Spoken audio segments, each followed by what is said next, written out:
Assalamualaikum warahmatullahi wabarakatuh. Al-Fatihah. Bismillahirrahmanirrahim. Ar-Rahmanir-Rahim. Maliki yaumiddin. Iyyaka na'budu wa iyyaka nasta'in. Shiratal mustaqim. Shiratal ladzina an'amta 'alaihim. Terima kasih teman-teman. Kita ketemu kembali minggu ini. Dalam pertemuan ini kita akan membahas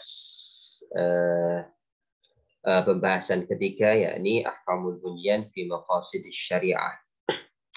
Hukum mendirikan bangunan dalam perspektif, dalam sudut pandang tujuan syariat Islam itu diturunkan kepada Sayyidina Muhammad SAW untuk disampaikan kepada umatnya. Dalam pembahasan ini kita akan membahas beberapa subtema. Pertama tentu saja at-ta'rif, apa sih definisi dari tujuan syariah itu atau maqasidus syariah. Yang kedua adalah anwa'ul maqasidi bi'tibaril hajati, adalah ragam tujuan syariat bila ditinjau dari segi kebutuhan manusia. Ada kebutuhan daruriyah atau kebutuhan primer, ada kebutuhan hajiyah, kebutuhan sekunder, dan ada kebutuhan tahsiniyah, yaitu kebutuhan tersier. Selanjutnya kita akan membahas hukmul bunyan al-fiqhi wa maqasiduhu asy-syar'iyyah. Hukum mendirikan bangunan dalam sudut pandang fikih dan dalam sudut pandang tujuan syariah. Kalau kita berbicara hukum fikih, tentu saja kita akan berbicara tentang hukum taklifi yang jumlahnya ada 5, dimulai dari wajib, sunnah, mubah, haram, dan makruh. Nah, hukum bangunan, mendirikan bangunan, mulai Anda mendesainnya, mensketsanya, dan seterusnya, itu memiliki 2 hukum. Pertama adalah hukum asli, dan yang kedua adalah hukum cabang. Hukum asli dari bangunan itu apakah haram, apakah wajib, apakah sunnah, apakah mubah, atau apakah makruh. Kemudian ketika sudah keluar dari hukum asli, dia menjadi apa? Itu akan kita bahas dalam pertemuan ini. Teman-teman, pertama adalah ta'riful maqasidis syariah. Apa sih yang dinamakan dengan tujuan syariah itu? Secara bahasa, maqasidus syariah itu terdiri dari 2 terma. Pertama adalah al-maqasid, dan yang kedua adalah syariah. Kata maqasid itu adalah jamak, bentuk plural dari kata qasdun atau maqsad. Maqsad ya, maqsad, tujuan, tempat menuju, tempat yang dituju. Kemudian dalam bahasa Arab, kata maqsad itu memiliki beberapa makna. Pertama al-ghardu, kedua al-hadfu, ketiga al-mabda, dan ketiga al-ghayah. Kita mulai pertama dari kata al-ghayah, artinya adalah target akhir. Yang kedua adalah al-hadfu, artinya adalah sasaran. Kemudian al-mabda, artinya adalah asas atau fondasi. Dan yang ketiga adalah al-ghardu, artinya adalah hampir sama ya, artinya adalah sasaran, tujuan juga bisa. Jadi kata maqasid itu dia bisa bermakna ghayah, artinya target akhir. Dia juga bisa bermakna al-hadfu, artinya adalah sasaran. Dia juga bisa bermakna al-ghardu, atau tujuan yang melatar belakangi. Kemudian dia adalah al-mabda, artinya adalah fondasi atau asas. Kemudian yang kedua adalah syariah. Apa sih arti dari syariat itu? Nah, itu ya, tujuan syariat ya. Apa sih syariat itu? Kalau kita lihat dari segi bahasa, syariat itu artinya pertama adalah ad-din, ya, tentu saja artinya adalah agama. Yang kedua adalah al-millah, artinya adalah kepercayaan. Selanjutnya adalah al-manhaj, cara, metodologi. Kemudian at-thariqah, dia jalan. Dan yang terakhir adalah sunnah, kebiasaan. Nah, jadi syariat itulah adalah agama yang menjadi kepercayaan, kemudian menjadi cara hidup yang kita lakukan secara terus-menerus dalam kehidupan kita sebagai seorang muslim. Itulah syariat. Jadi agama, kepercayaan, metodologi, cara, dan kebiasaan. Itulah kalau syariat berdasarkan tinjauan bahasa. Selanjutnya, jika kita lihat dari segi terminologi atau dari sudut pandang istilah, apa sih syariat itu? Syariat itu adalah berbagai hukum yang disyariatkan Allah melalui seorang nabi. Ya, hukum-hukum yang disyariatkan Allah melalui seorang nabi. Baik berkaitan dengan tata cara pengamalan, fikih, hukum fikih, atau keyakinan, hukum akidah.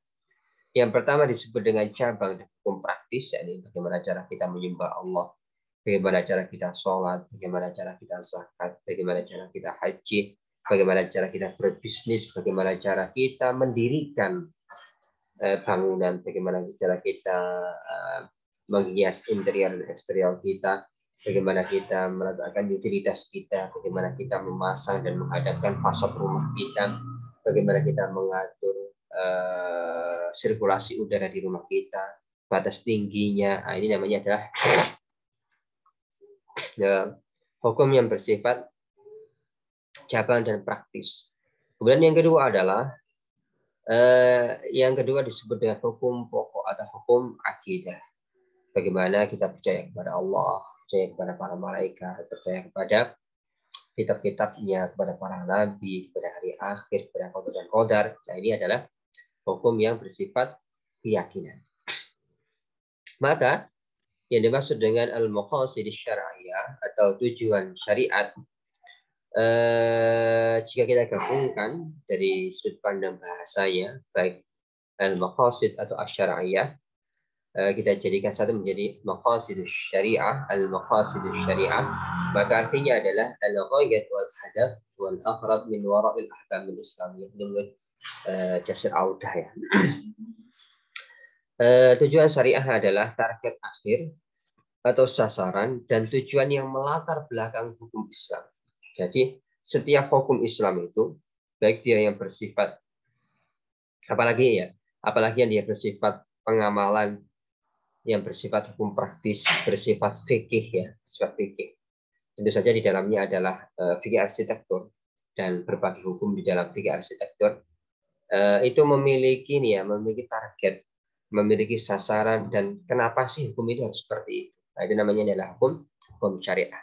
Nah, setiap hukum fikih, apa itu hukum ibadah, hukum muamalah, hukum jinayah, hukum munakahat, hukum muamalah, dan fikih arsitektur tentunya, jika dia tidak sesuai dengan maqasidus syar'iyah ini, maka tentu saja dia bangunan Anda, sketsa Anda, desain Anda, bangunan Anda itu tidak sesuai dengan syariat Sayyidina Muhammad Shallallahu Alaihi Wasallam. Apa saja sih maqasidus syariah itu akan kita lihat. Tujuan syariat itu jika ditinjau dari segi kebutuhan kehidupan manusia, maka dia dibagi menjadi 3. Menjadi anwa'ul maqasidi bi'tibaril hajati. Ragam tujuan syariat jika ditinjau dari kebutuhan manusia. Maka dia ada kebutuhan darurah atau yang bisa kita sebut dengan kebutuhan primer. Yang kedua ada kebutuhan hajiah atau kebutuhan sekunder. Yang ketiga ada kebutuhan tahsiniyah atau kebutuhan tersier. Oke, ada jenis kebutuhan, ada tujuan pensyariatan dan implikasi ketidaktercapaian. Maka setiap kebutuhan darurah yang bersifat daruriyah atau primer, tujuan pensyariatannya adalah terrealisasinya kemaslahatan agama dan dunia. Maka implikasi jika kemaslahatan ini tidak terwujud, maka dunia dan agama ini akan menjadi tidak stabil. Yang kedua adalah kebutuhan haji ya atau sekunder. Maka tujuan pensyariatan ini adalah hidup ini menjadi penuh keluasan, tidak sarwa, kesusahan, atau dalam bahasa Arabnya adalah tawassu'ah, hidup dengan nyaman, rileks, damai. Kemudian kebutuhan sekunder ini untuk menghilangkan kehidupan yang sempit, penuh kesusahan, penuh kegalauan, itu kebutuhan sekunder. Daruroh adalah kemudian implikasi ketidaktercapaian kebutuhan haji atau sekunder ini adalah hidup penuh kesukaran atau ad-daik al-haraj. Jadi hidup yang sukar dan hidup yang penuh beban itu memang tidak diharapkan oleh agama kita, baik dalam berfikih atau dalam berakidah, dalam kehidupan dunia atau dalam kehidupan akhirat. Ya. Yang ketiga adalah tahsiniyah atau kebutuhan tersier adalah tujuan pensyariatannya adalah menghias diri dengan keutamaan. Maka jika tidak tercapai kebutuhan ini adalah tidak sesuai dengan norma dan kehidupan yang layak ya. Oke, akan kita lihat tafsirannya teman-teman. Pertama, kita akan melihat sebelum kita masuk pada contoh-contoh, akan kita clearkan dulu sudut pandang Anda semua. Yang pertama akan kita terangkan adalah ad-darurah wa taqsimuha, kebutuhan primer dan pembagian dan bagiannya. Akan kita lihat kebutuhan daruriyah, yang jika kebutuhan ini, kebutuhan primer ini tidak tercapai. Jadi karena Anda ada arsitektur, bayangkan saja apa yang saya terangkan ini, lari kepada sketsa Anda, bangunan Anda, desain Anda, calon proyek Anda, seperti itu ya. Kebutuhan primer artinya adalah fa'innaha labudda minha fi qiyami masalih ad-dini wad dunya, adalah sebuah kebutuhan yang menjadi syarat mutlak terrealisasinya kemaslahatan agama dan kemaslahatan dunia. Jadi dia menjadi syarat mutlak ya, hidup di dunia menjadi maslahah, hidup di akhirat juga penuh dengan keselamatan. Oke.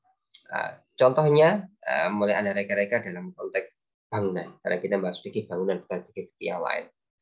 Maka bihaisu idza faqadat lam tajri masalihud dunya ala istiqamatin bal ala fasadin wa taharujin wa qadihatin. Bahkan sehingga ketika definisi dari kebutuhan primer itu adalah sebuah kebutuhan yang harus ada karena menjadi syarat mutlak dari kemaslahatan dunia dan akhirat, maka jika kebutuhan primer ini, kebutuhan jenis ini tidak tercapai, maka kehidupan dunia ini akan penuh dengan gonjang-ganjing, kerusakan, bahkan hidup ini penuh dengan penuh dengan ketidaknyamanan, penuh dengan beban, penuh dengan kesempitan. Kemudian wafin ukhra fatun najati wal na'imi wa ruju'i bil husni al mubini, kalau dalam konteks akhirat, jika kebutuhan primer ini tidak terlaksana, maka di akhirat nanti kita tidak akan mendapatkan nikmat, tidak mendapatkan kebahagiaan, bahkan ar-ruju' bil husn al-mubin, kita akan mendapatkan berbagai kerugian. Kemudian kebutuhan darurat atau kebutuhan primer ini dia memiliki 5 bagian, jadi harus direalisasikan. Pertama adalah hifdzuddin, kedua hifdzun nafas, ketiga hifdzul aqli, keempat hifdzun nasli, dan kelima hifdzul mahli. Hifdzuddin melestarikan agama, hifdzun nafsi melestarikan jiwa, hifdzul aqli melestarikan akal sehat, hifdzun nasli melestarikan keturunan, dan hifdzul mahli melestarikan harta atau properti yang Anda miliki. Maka 5 kebutuhan pokok dalam kebutuhan primer itu ini harus ada ya dalam setiap yang menjadi prioritas yang harus ada dalam bangunan Anda. Pertama adalah hifdzuddin. Hifdzuddin artinya adalah kebutuhan primer kita sebagai arsitek muslim itu harus dalam desain kita, di sketsa kita, dalam gambar kita, dalam bangunan kita, dalam proyek kita itu kita harus punya visi untuk bagaimana bangunan ini juga berfungsi nahdlatul, mempunyai pesan-pesan dakwah. Kenapa? Karena atau setidaknya ada tempat-tempat untuk menjaga kelestarian beragama ini, ada musolanya, ada masjidnya. Karena bagaimanapun kata Zakaria Profit, kalau dai, kalau pendakwah, kalau kiai, kalau ustaz itu berdakwah dengan kalamnya, berdakwah dengan omongannya, maka arsitek itu berdakwah dengan bangunannya, berdakwah dengan desainnya. Bagaimana desainnya itu tetap bisa menjadi dakwah dia mengajak orang kepada cara beragama yang benar. Kata Zakaria Murabi dalam At-Takhdud wal Bunyan fi Fiqhil Islam, disertasi beliau ya. Hifdzuddin artinya adalah memelihara agama setiap muslim dari berbagai faktor yang merusak akidah dan amaliyah agamanya. Membangun rumah, membangun kantor, membangun proyek, itu tidak boleh ada unsur-unsur yang nanti mencederai beragama kaum muslim. Nah, itu harus Anda. Bahkan keagamaan itu harus dilestarikan. Nanti ini yang menjadi pijakan teoritis Anda nanti ya. Jika adalah hifdzun nafas, jika beragamanya sudah selesai, maka pertimbangan keduanya adalah hifdzun nafas, memelihara jiwa baik secara personal atau jasmani dari kerusakan. Bahkan yang paling utama adalah dengan memelihara jiwa dari kerusakan sebelum kerusakan yang terjadi, seperti mencegah menyebarnya penyakit menular. Bangunan Anda, proyek Anda itu harus menjadi prototipe dari bagaimana nyawa penghuninya itu bisa selamat dan terpelihara. Selanjutnya, yang pertama sudah, yang kedua sudah, yang ketiga. Nah, ini bukan hifdzul nafas ya, ini hifdzul akli. Maaf saya salah. Hifdzul akli ya, memelihara akal manusia dari berbagai kerusakan. Ya, maka tentu saja dalam syariat Islam itu tidak boleh ya seseorang itu merusak akal sehatnya dengan narkotika, dengan minuman keras, dengan kokain, kemudian atau dengan memanggil makhluk-makhluk gaib untuk masuk ke dalam dirinya sehingga dia menjadi majnun atau orang gila, kalap, kepangan. Itu dalam Islam tidak boleh. Dalam Islam itu hifdzul akal, menjaga akal sehat itu wajib. Dan ini adalah hifdzun nasl, memelihara keberhasilan reproduksi keturunan dan memelihara keaslian nasab keturunan. Yang kelima adalah hifdzul mali, menjaga harta umat dari kerusakan. Nah, ini adalah 5 kebutuhan yang prioritasnya adalah dari pertama, kedua, ketiga, keempat, kelima. Prioritasnya adalah bertartib ya. Dari pertama hifdzuddin, kedua hifdzun nasl, nafas, hifdzul akli, hifdzun nasl, hifdzul mal. Prioritasnya seperti itu. Jadi mana yang harus didahulukan jika nanti kelimanya ini bertabrakan dan harus ada dalam bangunan Anda. Oke, selanjutnya kita akan berbincang perihal kebutuhan tersier dan kebutuhan sekunder.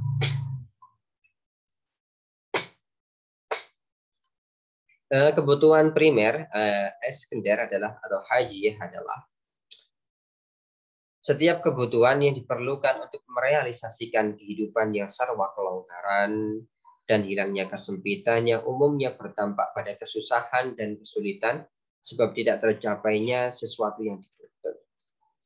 Ya.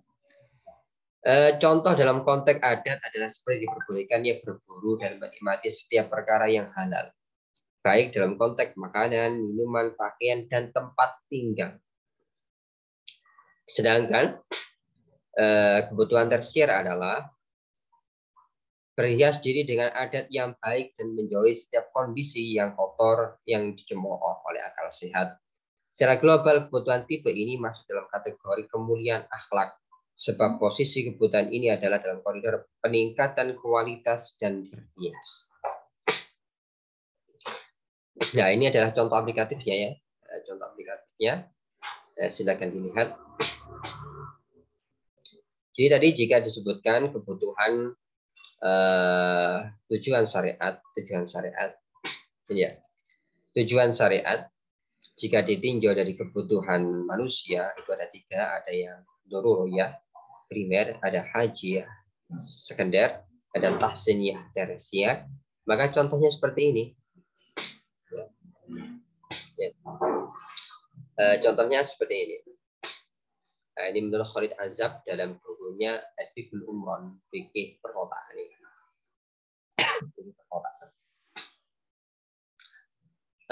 Ini jika kita lihat derajat kebutuhannya ada primer, sekunder, dan tersier. Ada 5 kebutuhan, ada agama, jiwa, akal, keturunan. Nah, ini harta. Ini mohon maaf saya salah. Ini harta. Maka jika kita lihat, jika kebutuhannya adalah dalam hifduddin, menjaga kelestarian agama, hifdul nafsi, menjaga kelestarian nyawa, hifdul akli, melestarikan akal sehat, hifdun nasli, melestarikan keturunan, dan hifdul mal, menjaga harta. Ini harta di sini ya. Maaf. Maka coba kita lihat contoh-contohnya. Jika kebutuhan primernya adalah untuk menjaga keberlangsungan beragama, maka dalam konteks umat Islam adalah membangun masjid, kebutuhan primer. Ya.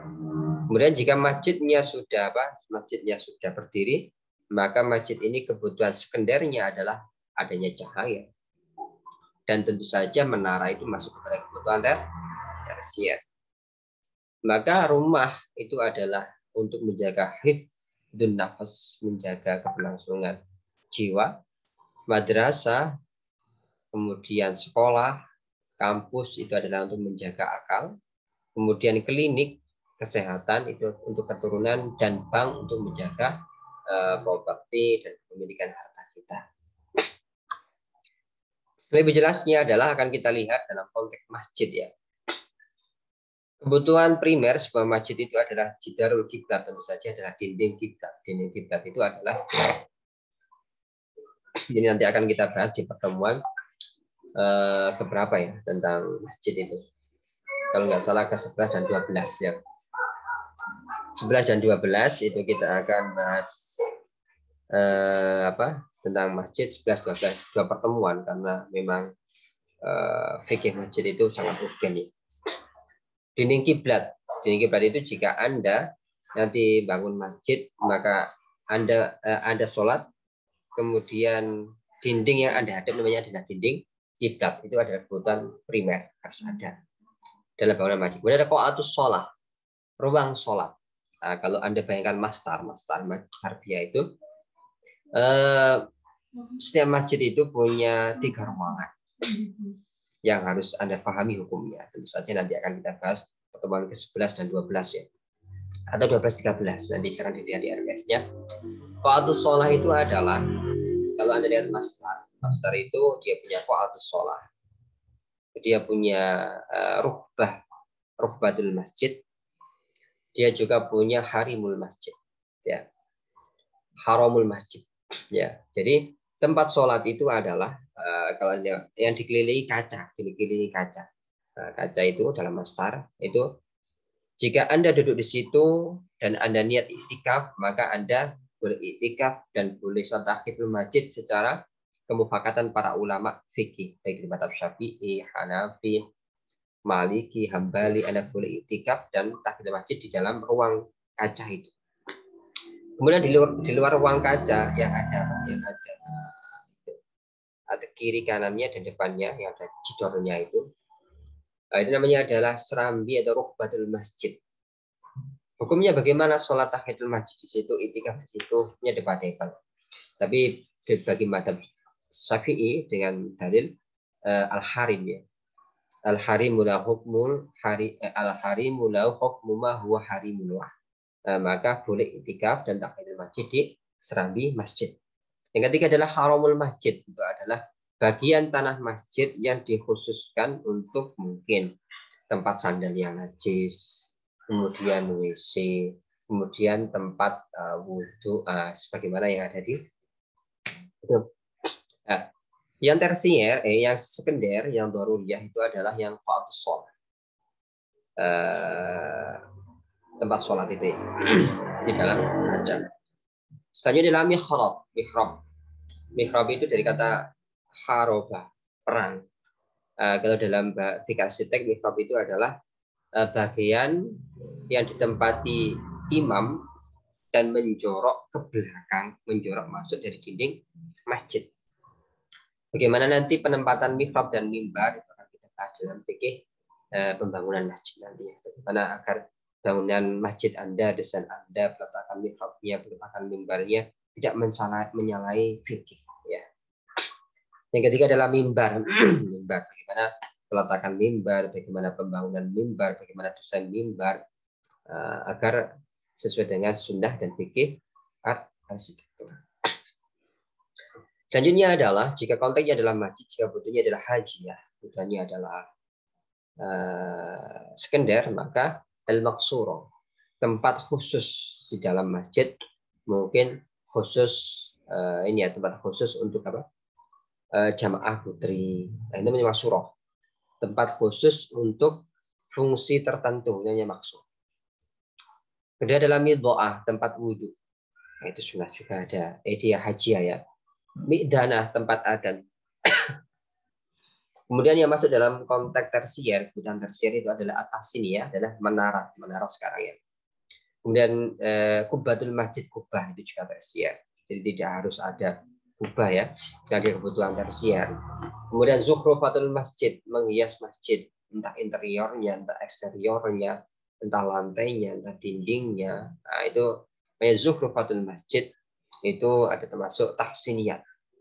Nah, bagaimana hukumnya menghias masjid, dinding masjid yang di atas, di bawah, di depan, di belakang, di mihrab, di mimbar, dengan ayat Al-Quran, dengan hadis Sayyidina Rasulullah, dengan Asmaul Husna, pewarnaan masjid yang begitu mencolok, itu akan kita bahas dalam fikul masjid. Bagaimana perbedaan fatwa di antara para ulama yang nanti bisa kita adopsi dalam desain interior dan desain eksterior kita dalam menghias masjid ya. Kemudian maskan, rumah. Kebutuhan darurahnya adalah rumah minimalis, fungsinya terhindar dari terik matahari, air hujan, dan cuaca yang ekstrim. Nah, ini rumah-rumah subsidi untuk kaum miskin ya misalnya. Ini rumahnya hanya ini fungsinya. Kemudian jika dia sudah naik kebutuhan sekunder, maka rumah yang sudah dilengkapi peralatan yang dibutuhkan. Tapi peralatannya adalah sampai pada tahap kebutuhan yang dibutuhkan. Jika tahsiniyat, maka rumah sudah dipenuhi peralatan canggih untuk memenuhi keperluan pemiliknya. Dia sudah mulai dipenuhi dengan hobi, dipenuhi dengan cita rasa. Nah, itu rumah-rumah yang seperti itu, maka dia sudah masuk pada tahsiniyah. Oke, kita akan membahas hukum yang terakhir ya. Hukmul bunyan al-fiqhi wa maqasidu asy-syar'iyyah. Hukum mendesain, membangun bangunan itu dalam fikih itu bagaimana sih? Sebagaimana telah saya sebutkan tadi bahwasanya hukum fikih itu ada dua. Ada hukum taklifi dan hukum wad'i. Hukum taklifi itu artinya adalah setiap hukum yang mengikat, ya, yang mengikat hati, yang mengikat ucapan, yang mengikat perbuatan. Di antara perbuatan itu adalah Anda sebagai seorang arsitek yang nanti akan mendesain, dan mungkin Anda juga praktisi bangunan yang nanti akan membangun proyek-proyek Anda. Maka hukum mendirikan bangunan itu ada yang taklifi dan ada wad'i. Hukum taklifi artinya adalah setiap desain dan setiap bangunan itu dia punya hukum, mungkin wajib, mungkin mubah, mungkin wajib, mungkin sunnah, mungkin haram, mungkin makruh. Iya. Atau dia hukum wad'i. Bangunan ini menjadi syarat, bangunan ini menjadi sebab, bangunan ini menjadi pencegah. Ada tiga itu ya. Ada 5 taklifi, ada 3 wad'i. Akan kita lihat keterangannya. Pertama adalah sebelumnya Hukum perbuatan manusia itu ada 5, mulai wajib, sunnah, mubah, makruh sampai haram. Nah, ini dilihat dari hukum taklif yang saya sebutkan tadi. Maka aktivitas mendesain atau mendirikan sebuah bangunan sebagai aktivitas orang arsitek dan tukang bangunan juga memiliki 5 hukum tersebut. Ini tanggung jawab Anda sebagai seorang arsitek ya. Ini memang fikih-fikih yang menjadi ciri khas dari Maulana Malik Ibrahim yang membekali integrasi. Yang pertama adalah hukmul bunyan al-asli atau al-aslu fil bina al-ibaha wa inzada ala sab'ati atru'in. Hukum asal, hukum asli mendesain mendirikan bangunan itu adalah mubah. Mubah itu artinya adalah jika Anda lakukan, Anda tidak mendapatkan dosa. Jika Anda tidak lakukan, jika Anda lakukan, mubah artinya adalah jika Anda lakukan, Anda tidak mendapatkan pahala. Jika Anda tinggalkan, Anda pun juga tidak berdosa. Itu hukum awal desain dan hukum awal mendirikan bangunan. Walaupun nanti desain Anda, bangunan Anda itu lebih dari 7 dirok. Satu diroknya 60 cm ya, berarti 6 kali 7 berapa? 6 kali 7, 21, 42 meter. Tidak apa-apa. Nah, hukum aslinya mendirikan bangunan itu adalah mubah. Walaupun nanti sampai menjulang ke angkasa sebagai gedung-gedung pencakar langit, itu mubah hukumnya. Pokoknya di tanah Anda sendiri. Nah, kemudian hukum mubah boleh ini dilakukan tidak mendapatkan pahala, ditinggalkan tidak mendapatkan dosa, itu bisa berubah menjadi wajib, bisa berubah menjadi sunnah, bisa berubah menjadi haram, bisa berubah menjadi makruh. Nah, itu namanya hukum farad, hukum cabang. Ya, hukum aslinya desain bangunan itu adalah mubah. Kemudian dia bisa menjadi makruh, haram, sunnah, wajib. Itu namanya keempatnya itu adalah hukum cabang, bukan hukum asli. Oke ya. Akan kita lihat. Ya. Yang pertama adalah al-bina al-wajib. Bangunan yang wajib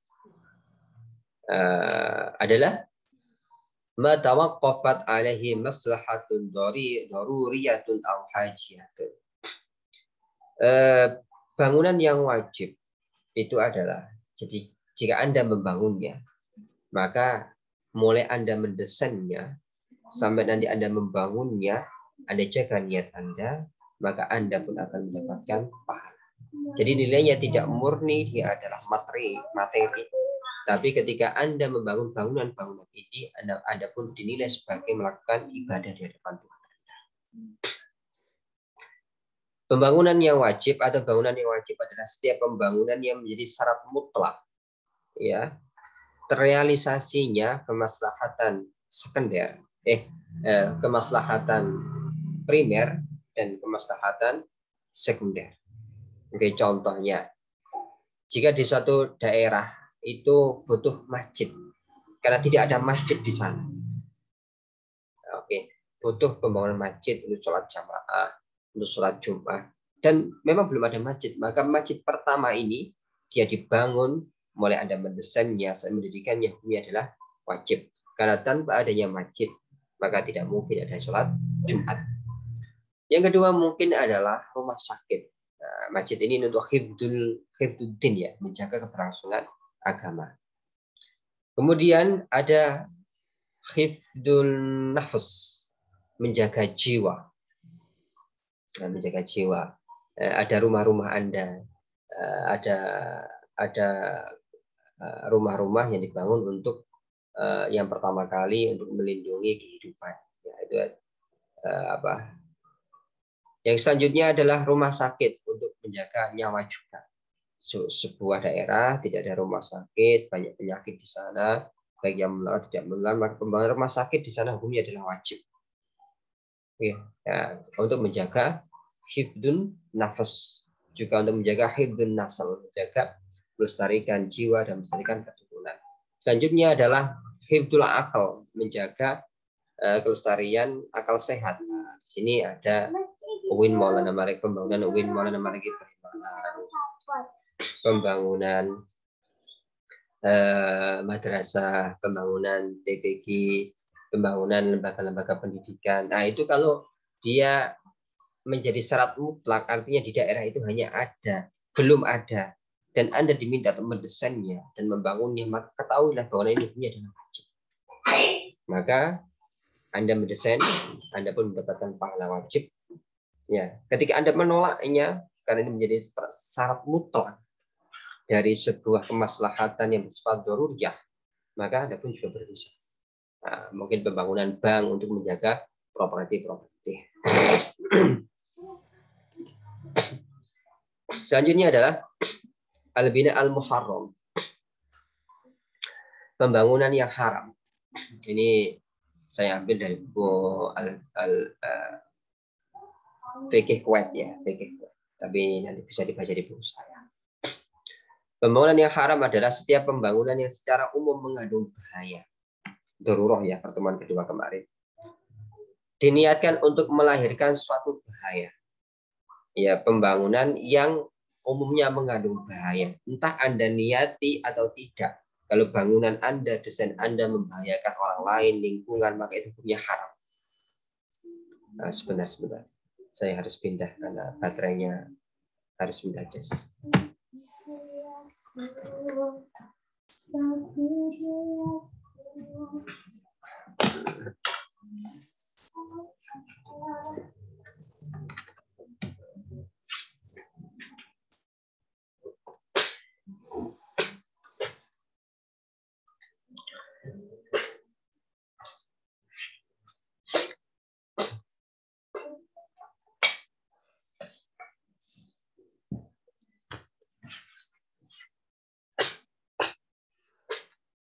Lagi kita lanjutkan. Atau diniatkan untuk melahirkan suatu bahaya. Jadi desain Anda, bangunan Anda, ketika Anda mendesainnya dan membangunnya dengan niat membahayakan orang lain, walaupun bangunan Anda nanti tidak membahayakan orang lain, itu pun juga dilarang. Kemudian bertentangan dengan syariat. Kemudian dilakukan di tanah milik umum, fasilitas umum, kemudian Anda bangun fasilitas Anda sendiri. Atau sebagai fasilitas perkara. Contohnya, seperti membangun toko, kios, ruko, bengkel, dan sesamanya di trotoar jalan umum. Hati-hati ya. Nah, ini banyak orang yang tidak paham. Mereka kira trotoar yang untuk pejalan kaki dan untuk umum, itu bisa mereka gunakan untuk kemanfaatan rumah mereka, atau ruko mereka, atau tempat bisnis mereka. Jangan. Sekali itu berlaku umum untuk fasilitas umum, jangan Anda merampoknya untuk bangunan Anda atau kemanfaatan rumah Anda. Selanjutnya adalah tempat pembangunan, tempat ibadah untuk menyembah selain Allah Ta'ala. Nah, ini yang kemarin banyak ditanyakan teman-teman di kelas ya. Bagaimana seorang muslim ketika diminta untuk mendesain bangunan teman-teman kita non muslim. Bagaimana hukumnya? Nah, ya ini dia masuk dalam kategori al-bina al-muharram. Adalah tempat ibadah, membangun tempat ibadah untuk menyembah selain Allah Ta'ala. Kenapa? Karena kaidahnya adalah al-i'anatu alal haram bahwa haram.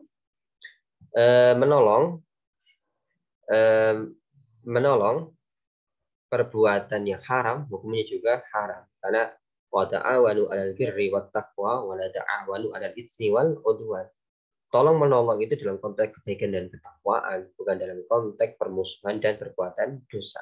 Sedangkan dosa yang paling besar yang dia melanggar maslahah atau kebutuhan primer dalam konteks hibduddin, menjaga agama, itu adalah membantu merealisasikan sebuah bangunan untuk kemusyrikan. Ada membangun bangunan untuk menghalangi atau memutus kemanfaatan orang lain, atau bangunan yang dipergunakan untuk kemaksiatan. Ini juga biasanya ini fee-nya banyak, tapi Anda harus kokoh dalam memegang Anda sebagai arsitek muslim ya. Bangunan yang dipergunakan untuk kemaksiatan seperti kasino, diskotik, tempat pelacuran, dan sesamanya. Jadi nanti Anda, berapapun besarnya fee-nya, jika binanya al-muharram, maka jangan bantu dengan desainnya, jangan bantu dengan tenaga dan material Anda. Nah, itu adalah dakwah seorang arsitek.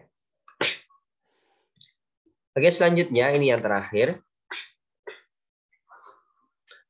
Yang terakhir, teman-teman. Kita akan membahas sini. Nanti Kak. Nah, ya. Kita akan membahas yang namanya adalah al-bina al-mandub wal bina al-makruh. Bina yang sunnah dan bina yang makruh. Bina yang sunnah adalah setiap pembangunan yang berdampak pada kemaslahatan umum kaum muslim. Oke, kemaslahatan umum kaum muslim sama dengan, namun tidak menjadi syarat mutlak kemaslahatan tersebut. Sebab bila menjadi syarat mutlak terrealisasi kemaslahatan, tentu hukumnya menjadi wajib. Sebab masuk dalam kategori kaidah sesuatu yang perkara wajib tidak bisa sempurna tanpanya, maka dia adalah wajib.